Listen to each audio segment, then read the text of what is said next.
你好，欢迎来到打工族聊房产的线上的直播的平台。那你的主持人呢是投资人里最棒的营养师 Bin。那我们今天接着前几天的南区准备新建的3个火车站聊。其实，在去年的时候，我就在我的微信公众号上我的微信公众号也叫打工族聊房产，如果还没有关注的话，可以关注。我在公众号里发过这样一篇文章，就是当初也是在南区 Dury 这个地方。3个洋人的开发商对于向市政府申请去 rezone 它的这个农用地变成这个怎么说呢？变成这个住宅用地，也就是它可以进行开发了。市政府呢公开进行了反对。为什么反对呢？市政府其实就是不想出钱，他就说，要不然你多出10亿纽币，要不然的话我们就对这个计划不太同意。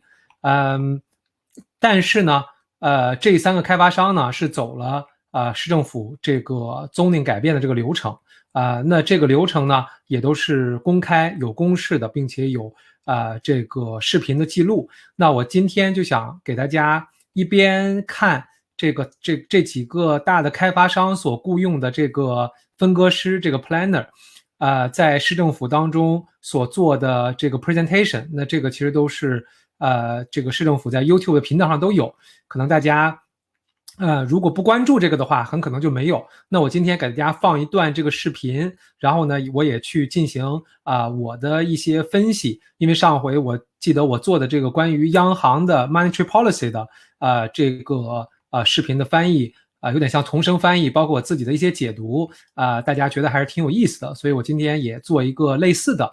那我们现在就开始那我现在放一放这个我们这个zoning的改变的这么一个视频。那我先放这个视频，然后我让它放一段，然后我们走一段，好不好？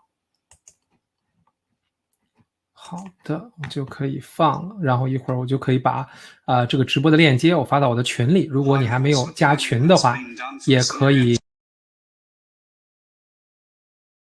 如果你还没有加我的群的话，我的微信就在下方，你可以加一下我的微信。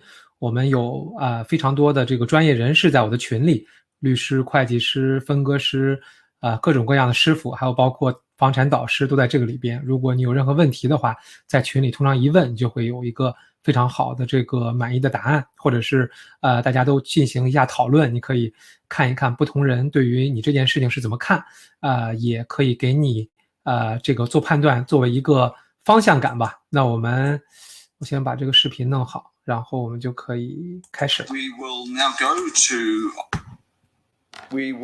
go to item 9, and this is the overview report for the Drury East private plan change requests. And so the priority in terms of that sequencing is to sort of build on existing live zoned areas around the fringe of Auckland and areas with less physical constraints. Those were some of the drivers for the timing of when those future urban areas would be rezoned and the provision infrastructure provided in the way of bulk infrastructure. So if we take the particular case study here of Drury, so these are the timings that I referred to that all of the future urban areas have, and you'll see in the Drury Opaheki area here, and on the map here. If I start with the sort of darker area there, that's the May development, the Aoranga Charles Mar development there. That land is now live zoned by way of private plan changes by Charles Mar and Aoranga. So that's a live zoned area there. So it says future urban area 2018. It's already gone from being future urban to being urban. Oh, apologies. So that's the area here. We've also got Drury South, which is a light and I think some heavy industrial land there. The Stevenson's quarry land, which has a live zoning of industrial. Also to the south of that, there is a special housing area that's now live zoned as residential. Good morning, Mayor and Councillors and member nominee online. So if we look closer to where we're discussing. 好的，那我先把这个视频停下来。那我们看到了这一个是我们奥克兰市政府的这个直播。那他在这个叫 Planning Committee 的时候，如果有任何需要走这个市政程序，那当然进行 zoning 改变就是需要走这个市政程序的这么一个规划。那走市政程序的话，我们刚才看到的是一个市议员叫做 Chris Darby， 他应该是这个Planning Committee 的这个 Chairman， 也就是主席。那他通常都会主持这方面的会议。那他当时说到了这个包括市政府，还有包括这几个开发商所雇的 planner 会给我们进行一个关于为什么他们觉得这3个农用地或者是 future urban 的这个用地应该转成它这个可以开发土地的用地。那我们接着听。So for the first time, I'll sort of point out roughly where the private plan changes that are before you sit there, and that we call that Drury East. It's east of State Highway 1. So State Highway 1 running up here. That's the main trunk rail line running through here. So the private plan changes are generally in that area there, but we'll have some slides that get more into specifics of that shortly. But if we discuss the timing again, that orange area there is development ready from 2022. Development ready means live zone, so it would no longer be future urban. And the bulk infrastructure would be in place. So the Auckland plan indicates that orange area to the west of the Auranga development there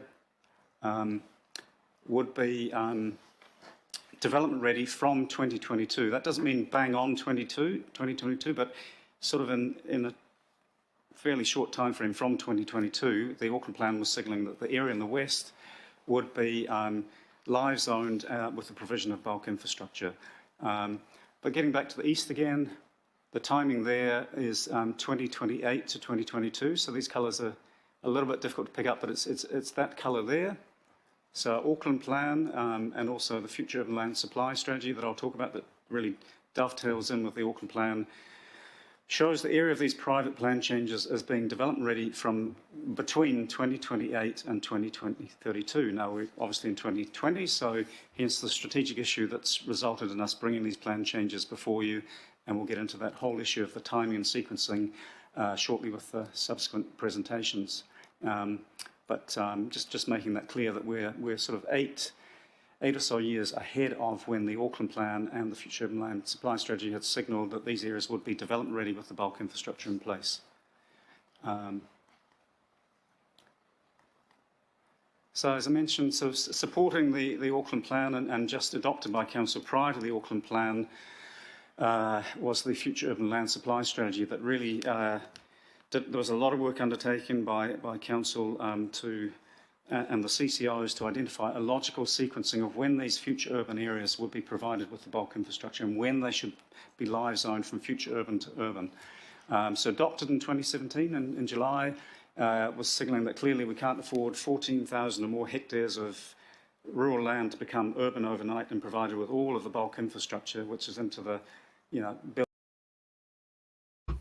好的，那我们听到了这位先生他简单说了一下这个背景，就是说 Drury 在奥克兰 Plan Development Strategy 的这个 Plan 当中的规划，然后他也说到了这个 Future Urban Land Supply Strategy。这个其实如果你关注我的公众号的话，你去搜一下是有链接的，这里边就规划了未来这个 Future Urban 的一些市政府的一些规划，然后他也讲到了 Drury 的 Structure Plan。那这个当然，如果你准备要走这个农场分割，那你就对于这一些未来的一些政府的规划和文件，我觉得是非常要懂的，而且跟这些就是市政府所举行的一些活动，包括像这样的一些视频，我认为你也要去听一下，看一看大家都是怎么去走的这个流程，怎么去做的这些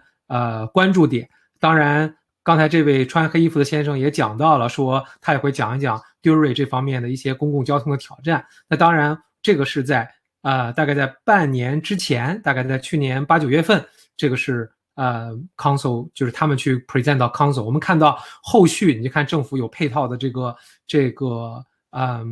些支出，那其实你就知道这些大的新西兰的财团是不是在背后有对于政府有做游说呢？这个我就不去猜测了，大家可以自己去想一想，就是他们做了完这个之后6到9个月之后，政府就宣布在那边去建3个火车站。当然这个规划很可能之前就做好了，但是这个时间点就让我们有很多的这个遐想。那好了，那我们接着继续往下听。billions and billions of dollars worth. There needs to be logical sequencing, and also if all of that land was to be developed at haste in a shorter period of time than the sort of 30-year signal in the future of land supply strategy, then our whole complex city approach could be undermined as well. We'd start seeing more greenfield peripheral development and less urban development around centres and transport nodes. So it's all about getting that balance right between brownfields and greenfields, with the Auckland plan signalling predominantly brownfields, but this future urban land supply providing for, say, 30 to 40% of Auckland's growth over the next 30 or so years. So a diagram there just illustrating in an ideal world, so on the top line we've got what we call the planning process. This is from the future urban land supply strategy, so there'd be some high-level planning building off the Auckland plan, then we get into structure planning, which we've done in the Drury-Opaheki area, and then there will be some plan changes that end up with the land being live zoned. So that's the top line there. High-level sort of planning that's been done for this area. The structure planning has been done, but Council certainly hasn't initiated any plan changes because we're still ahead of that 2028 date. And then in terms of planning and delivery of infrastructure, I guess the planning and design phase should be occurring when your high-level work is being undertaken there. Then we move into sort of consenting and designations for the bulk infrastructure, and then the build. So that's a sort of ideal scenario, so that your bulk infrastructure. 好的，我们听到了这位黑色的先生，应该我记得他叫 John 啊，他应该是在市政府里边的一个员工，他讲到了为什么这个我们的市议员问到为什么这个市政府没有去做这份工作，而是找到了 David 这个外包公司去做。他讲到了说市政府之内很可能没有合适的人选，没有这么有经验的人去做这件事情。他也说到了他走了这个市政府的这个 procurement 的这个程序，就是招标的这个程序，去找到了 David 去做了这份文件，而且这份文件呢是并不是纳税人需要出钱，而是说这3个这个土地开发商会去付这笔钱。然后的话他介绍了 David， 这 David 应该是在我忘了什么 Young Cooper， 那个我具体记不太清了。那这个就给大家一个点，就是说如果你要准备做这个土地开发或者是这个农用地的这个 zoning 的改变的话，我觉得你应该找一找这个 planner。 好吧，那我们接着听。Your key public transport routes, infrastructure, your roading infrastructure, your bulk water supply, wastewater, and so on, ideally is in place at the same time as the land is live zoned. It's never as straightforward as that. It doesn't necessarily need to be absolutely as perfectly aligned as that, and John and Ian can discuss in a bit more detail some of that alignment issue in terms of transport infrastructure. So, talked about the Auckland Plan, Future Urban Land Supply Strategy. So structure planning is something that the unitary plan signals must be undertaken before land that's future urban becomes urban. So as council, we've now prepared structure plans for Warkworth in the north, the Silverdale West business land, Drury-Opaheki, Whanuapai, and Pukekohe Pairata. So probably roughly close to 3/4 of all of that future urban land now has a structure plan, and certainly this area here, the Drury area, has a structure plan that was adopted last year. So it was earlier this year. I should know the answer to that. Fairly recently. September last year. So this is what a structure plan does. It's not statutory, it's not binding on developers, it's not binding on the council. It really just takes looks at these future urban areas, looks at what the ideal mix of land uses should be, where should the higher density housing areas be, the lower density housing areas, the no-go areas in terms of constraints like flooding and hazards and cultural heritage and so on. And it looks at it explores aligning the land use with infrastructure provision, not just transport, but also looking at water, stormwater, community facilities, and some central government infrastructure, things like schools and hospitals and so on were also considered as part of the Drury structure plan exercise. So we did a lot of work with the government in developing the structure plan and key landowners, stakeholders, iwi, to develop these structure plans. And they are essentially a precursor to then designing, developing and getting the bulk infrastructure consented, and also rezoning the land through the unitary plan. Now, just because we have a structure plan for the entire Drury Ogbaheki area, when we weren't signalling as council that that would mean that the land would be rezoned and the bulk infrastructure would be in place sooner than the Auckland plan. And the structure plan for Drury Ogbaheki essentially just refers back to the timing and staging in the Auckland plan, the future urban land supply. It didn't adjust anything. It did make a note that some issues are under review in terms of timing and staging, but it didn't change anything in terms of that, the dates in the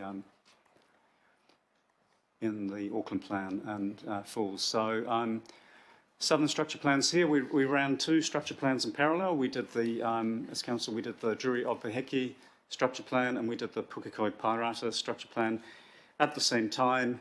Different communities, different engagement, different structure plans at the end of the day, but they ran concurrently through the engagement process and through the council technical work and adoption. And as I mentioned, they didn't adjust any of the timings, but they did note that various things were happening to explore whether there could be a revised timing, whether that might make sense. So that's just the 2 structure plan areas. Just a couple more slides from me. We have, so this is the future urban zoned land in the Auckland unitary plan. This was the area that was subject to the structure planning. We're starting to show here the 2 of the 3 private plan changes that are before you on the east. We also have, this is the Auranga development here that has been live zoned. You'll see it's no longer yellow. It's gone to a mix of a small centre here, some medium density housing and some standard sort of suburban housing. That's the Auranga development. The hatched areas here, or the stippled areas, they have now been rezoned. They are Auranga as well. So they went through a private plan change process 2 or 3 years ago through the committee. But today we are primarily discussing the issues on the eastern side of State Highway 1 here. Just a bit of context, Papakura Centre there, State Highway 1, the main trunk rail line, Transpower's National Grid line runs through this area. We have the small Drury Township here. Sorry, Drury Township is up there. Got that wrong. And State Highway 22, Karaka Road, heading south to Pukekohe. Councils work very closely with AT and NZTA under the Te Tupu Ngātahi Supporting Growth Alliance as we did the structure planning exercise. So there is a very close alignment between the council adopted structure plan for this area and the work that the Alliance has been undertaking, and there are ongoing discussions between council staff, AT, NZTA around the specifics of these key transport routes for both public and private vehicle use and walking and cycling. So that is the end product of all of that structure planning exercise as adopted by Council in September last year. We have a structure plan for the entire future urban area of Drury Ogbaheki, notwithstanding the staging issue that I've mentioned. On the east, it shows a large centre here, which is generally aligned with one of the private plan changes before you today, which is the Kiwi Income private plan change. We have some medium to high density housing around that, and then some more conventional suburban housing here, and that's us moving up beyond the private plan change area. So that's where the 3 private plan changes sit, and as we'll discuss shortly, they are generally aligned with the... 好的，我们简单 recap 一下，就是重复一下他刚才讲的，就是他刚才讲到了各种各样的规划，比如说我们奥克兰的50年的规划、30年的规划，我们的这个 Future Urban Land Supply Strategy， 就是土地用地释放为可以开发用地的这么一个规划，然后他也讲了这个 Drury 的 Structure Plan， 就是当地的一个规划。那首先，如果你这个东西要转成从民用从这个 future urban， 也就是从这个这个民用地转成这个可以开发的地的话，那你首先是要在这个 plan 上是有的，就是你如果是八竿子打不着的，这个就比较困难。所以说你是有这个依据的，就比如说这个这个未来，就比如说 future urban， 就是这个未来市政府是要把它变成 urban 的，就是可以开发的。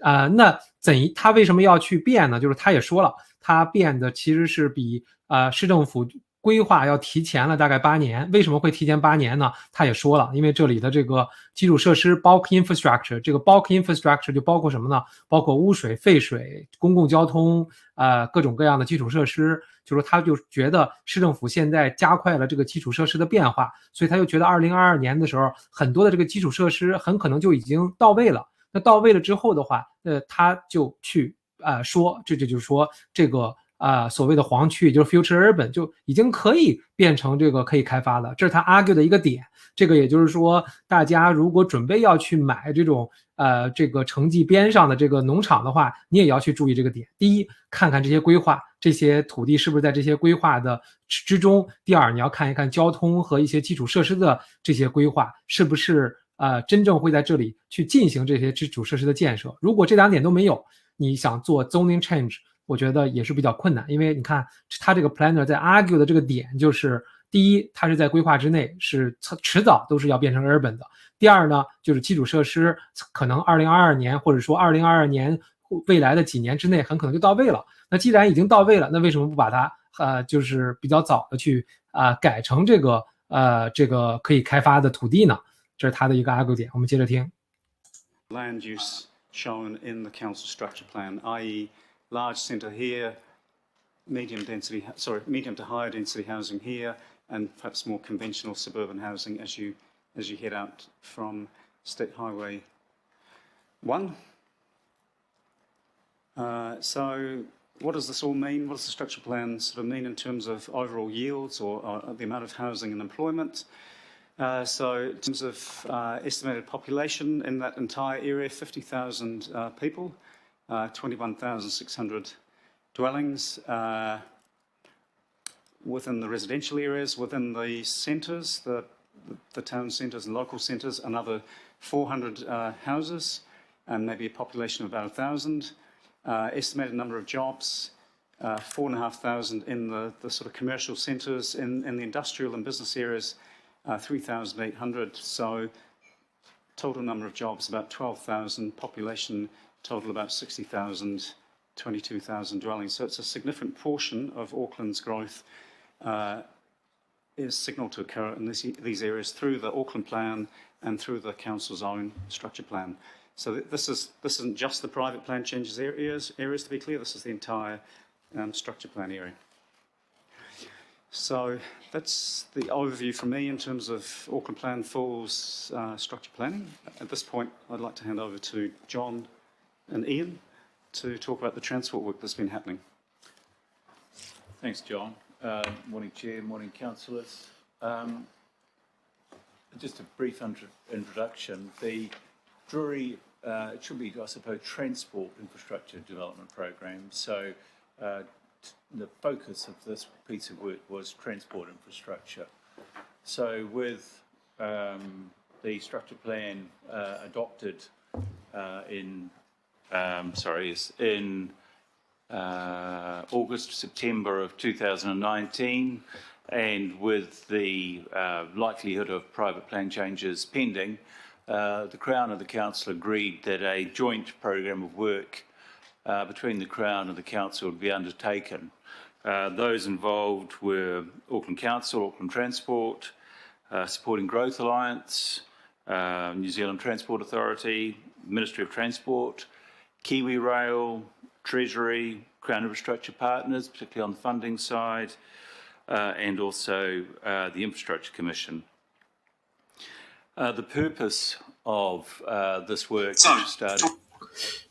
好的，那这个我再简单说一下，他就基本上又继续分析了一下这个各种规划，他也讲到了，就是说提前他就说市政府的规划是 Dury 就是他所想要 rezone 的这一块应该是2028年才会，那当然他是在2020年就想要把这个 rezone， 那就是提前了8年。他也说到了这些基础设施，那基础设施大概什么时候时间点去到那就是说如果你这个基础设施不到位的话，那肯定市政府是不会给你 rezone 的。他也讲到了这个基础设施。那在这里的话，我觉得他讲到这个 bulk infrastructure， 包括 wastewater、fresh water， 包括这个 transport， 那应该是在这个地区应该是有一个 transport。那我在最开头的时候讲到了，其实市政府是公开反对了这个规划，虽然是让他们走了这个程序，为什么反对呢？就是因为市政府对于这里的基础设施，尤其是公共交通的基础设施，还有很大的就是争议，就是说市政府觉得这个他们给提供的这个方案不能完全满足那里的公共交通的需求，因为我们可以看到现在无论在任何区域，它的这个交通都是非常拥堵的那我们接着听他专门讲这个地方 transport 的这些投资。In June last year was firstly to look at and resolve the existing significant capacity and safety issues in the transport system serving Drury, and then as to think about these to support what was required to support the existing enabled development capacity in Drury West, and look to enable the urbanisation of potential urbanisation of Drury of land both to the west and east of State Highway 1. And a fundamental principle in terms of the work we did was that we would start with a public transport-led approach. So a full transport network-led approach, building a public transport network. So what we looked at was the optimal staging, sequencing, timing for delivering the preferred transport network and associated public transport services. That included the staging and sequencing of projects, planning, delivery and construction scope for each project, and the dependencies and independencies of each project. And so we worked closely with Supporting Growth Alliance, NZTA and AT on that, and Ian Kloppers to my right led a large part of that work. Having done that and considered what infrastructure was needed, how it should be sequenced and where it should be provided, we then were required to look at what were the options for funding and financing the required infrastructure. And that included specifically looking at whether or not an infrastructure funding and financing levy using new legislation would be appropriate or indeed required.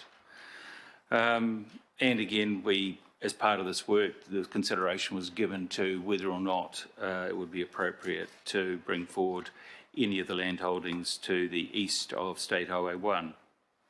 And then it was intended that the Mayor and Ministry of Transport would be given clear advice and reasoning on the preferred options for the transport network at Drury.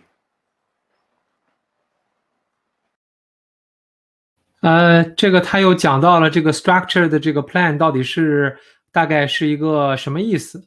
那这里他讲到了各种各样的这个机构，就比如说不仅仅是市政府所提供的这些基础设施，就我们所说的公共交通啊、水啊这些东西，他还提到了中央政府所要提供的这些基础设施，包括学校、包括医院、包括很多的一些和当地的这些毛利部落和当地的一些区域会去做，说这里可能提供的各种的这种social 的 infrastructure， 就包括很可能社区的一些建设呀，各方面，把这些所有的东西呢都做了一个 plan， 就叫做这个地区的 structure plan。那这个并不是他说的并不是 legal binding， 就是说这个上面写的一些时间表，并不是市政府一定要严格要求的，只是有这么一个规划之后，对于所有人都会有一个参考，就知道医院什么时候建好，社区什么时候建好，公路什么时候建好，火车站什么时候修好，公路什么时候修好，学校什么时候修好。这样的话，对于开发商呢有一个参考。所以说，如果你是一个开发商，你准备在一些新的开发区进行开发的话，我建议你可以去找一找这个区域的 structure plan。这里边应该会有很多基础设施的一些时间表，那起码对于这些方面有一些了解，对于你的开发项目应该也会有一些帮助吧，我觉得那我们接着听。Just going back in terms of sort of the context, and I've touched on some of this already. The work commenced in 2019. we provided in doing the work, we looked at a number of scenarios. So the first scenario we looked at was what we called the base case. So this was our best estimation of how the network should be, the full network should be sequenced and phased. And that was undertaken prior to the announcement of the NZ Up package. The NZ Up package was then announced in January 2020, and that provided $2.4 billion of funding for 5 major transport infrastructure projects, which were significant bulk infrastructure projects comprised and required as part of the transport network for Drury. So following that, we then did an additional, we looked at an additional 4 scenarios using the NZ Up projects as a base case, and considering what additional infrastructure was required in order to support those that investment and those projects to enable a full network approach to the development of Drury with a public transport-led approach. It's worth emphasising at this point that what we were doing was looking at a full network. So it was everything we're looking at here is a full build out. So a lot of the images and the numbers you will see are what are required for a full build out of a public transport or a transport network for Drury. And as such, the cost, whether it be P50 or P90, is the same for whatever option. The difference was how you staged and sequenced that infrastructure over time. So the options allow for different spend profiles over time, with higher or lower spend in each decade, and the options considered dependencies between projects and constructability of the infrastructure. Now, there's a lot of numbers on this slide, and I suppose the first thing, is that how it works? Just push this. Yes. So the first thing I'd ask you to look is that first column, which is the base case. So that was the one that was done prior to the announcement of the NZ Up package. And then I'd ask you to look at the bottom line, which is the total cost, which you'll see is the same regardless of which of the options you take. And against each of the 5 options, we've got a P50 and a P95 estimate, which just relates to degree of certainty of accuracy of costings. I suppose the most fundamental thing to take in here, apart from the overall cost, remembering that these figures include the $2.4 billion provided by NZ Up, is that when you move from, say, P50 in the base case to P50 in the comprehensive scenario, in decade 1, there is a significant increase, as there is in each of those 4 NZ Up inclusive options. And the point, and then if you go down to decade 2, you'll see that the spend in decade 2 drops. So the point to take from that slide, apart from the overall costs, is the fact that what the NZ Up package did was bring forward a significant amount of spend from the second decade into the first decade.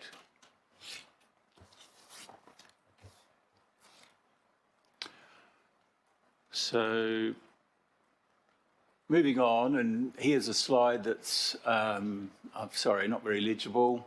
And really there are just some key things that you can take out of it would be the green projects are the projects that would be funded by NZ Up. And they include at least 2 of the railway stations, the northern or central. 简单总结一下，他就说了一大堆各种规划吧。总之就是他找一些这个证据吧，就是说为什么它这块地应该可以变成这个住宅用地了，就是各种规划的时间表，然后一些投资的一些预算案，各种方式，他就找一些这个可以支持他的一些政府所出示的这些文件。那其实在这个项目当中，我记得当时看这个视频的时候，主要是公共交通。那我们听一听公共交通。公共交通的时候，这里他会讲到一个点，就是大家可以去听一下，叫 Public Transport Led。这个就是我一直在我节目当中所强调的，就是奥克兰它正在转型，从一个以这个私家车为主的这么一个城市，逐渐转型为公共交通为主的，所以他才会说叫 public transport led， 也就是说以公共交通为引导的这么一种开发的模式，大家可以听一下。Railway station and the Western Railway station, and then Parrata stations down there. That wasn't initially part of the NZ Up package, but there are discussions going on about how that could be brought forward as well. The blue roads are those identified that by AT, SGA and ourselves as being required to support that investment. And the blue ones are the ones that need to come forward in the first and second decade. And then the gold one is the infrastructure package or the roading that would be needed in the second or third decade. So again, I'd emphasise that this is a network required to support the development of both sides of State Highway 1 over a period of 30 years. And that is a full build-out. The other thing it's worth referencing here is one of the outcomes of the work we did was that you soon realised that it wasn't efficient to build half a road. So if you were going to build out a transport network, it was difficult to just build half a road to serve one part and not do the other half. From a cost efficiency and financing and funding point of view, it was far more efficient to build a complete road which might actually serve a wider area.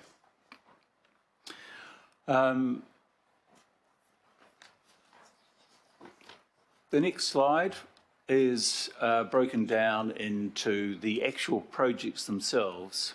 So the brown is the projects funded by NZ Up, and you can see the projects themselves there, and you can see the costs.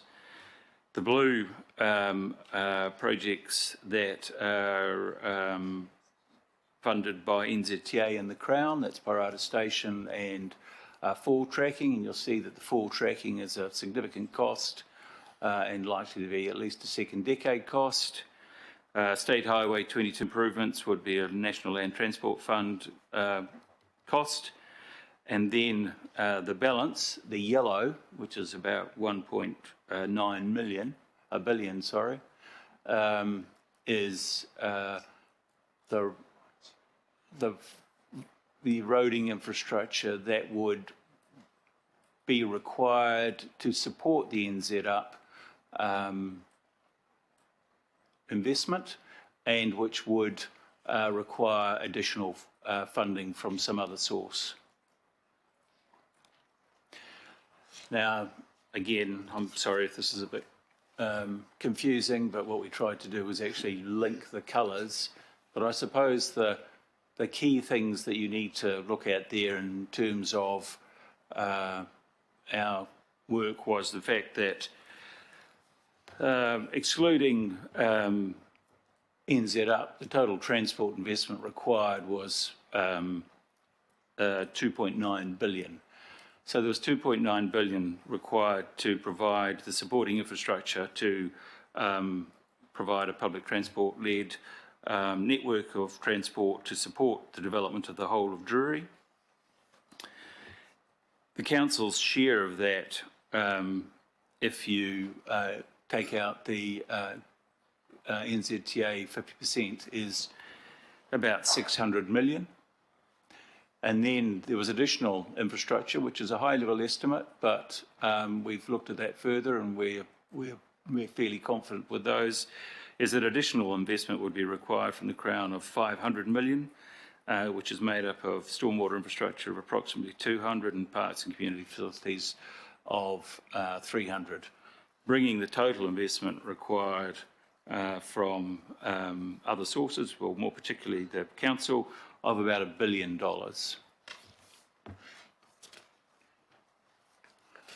Now,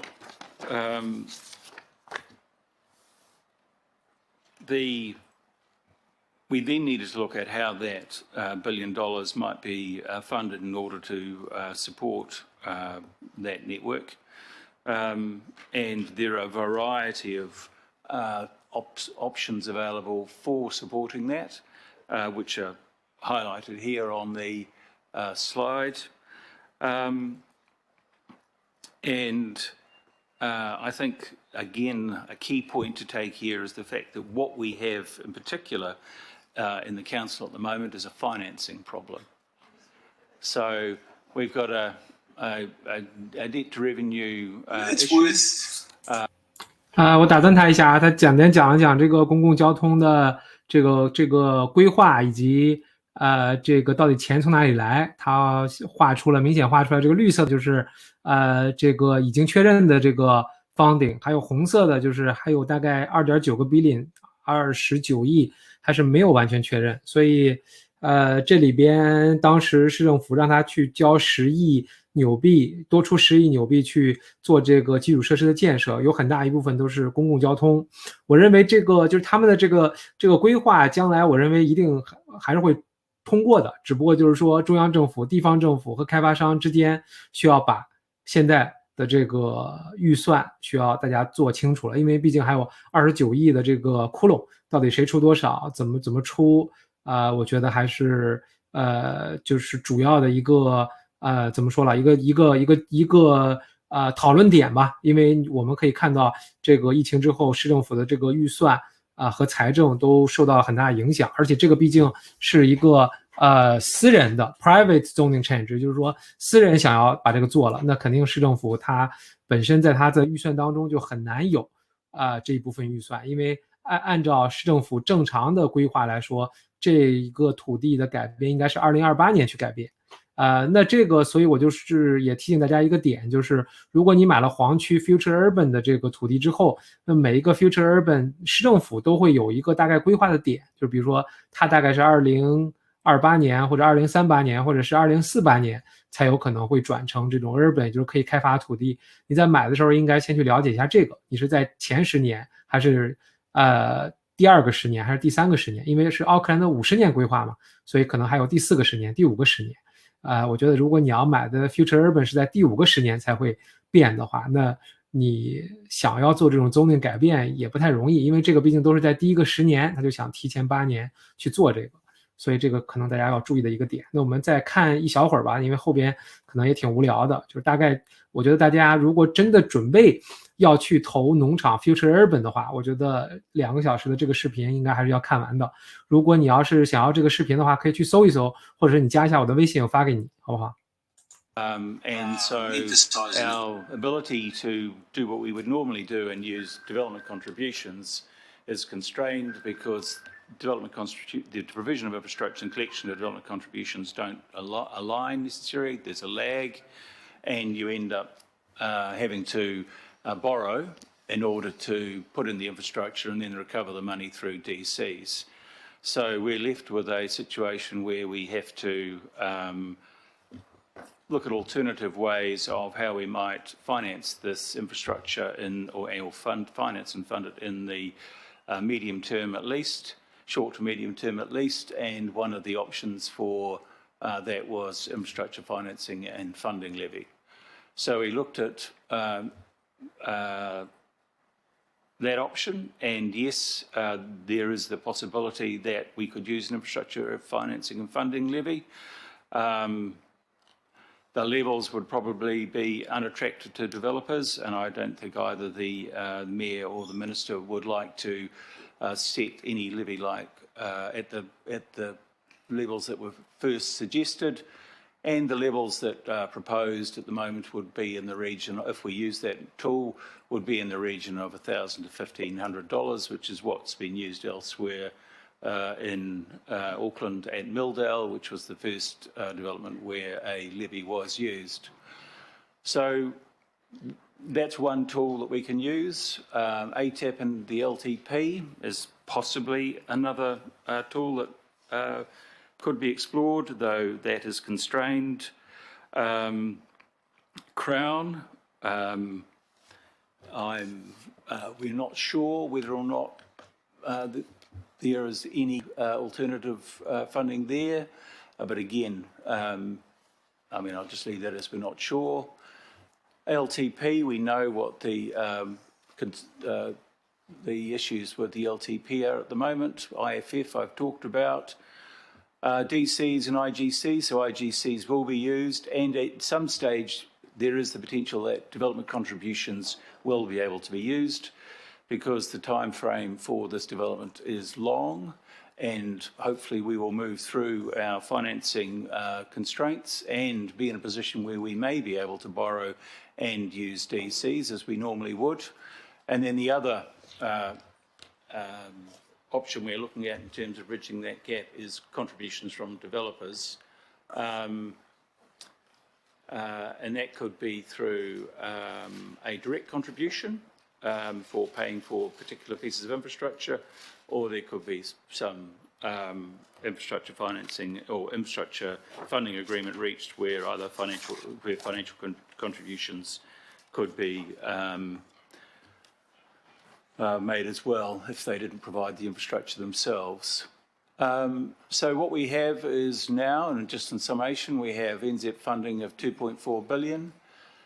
We've got unconfirmed funding, of which our share is about $1 billion. We've got a structure plan in place. We've got rezoning and plan changes being considered. What we need to do now is integrate those plan changes with infrastructure and its financing and funding. And that is the work that is being undertaken now.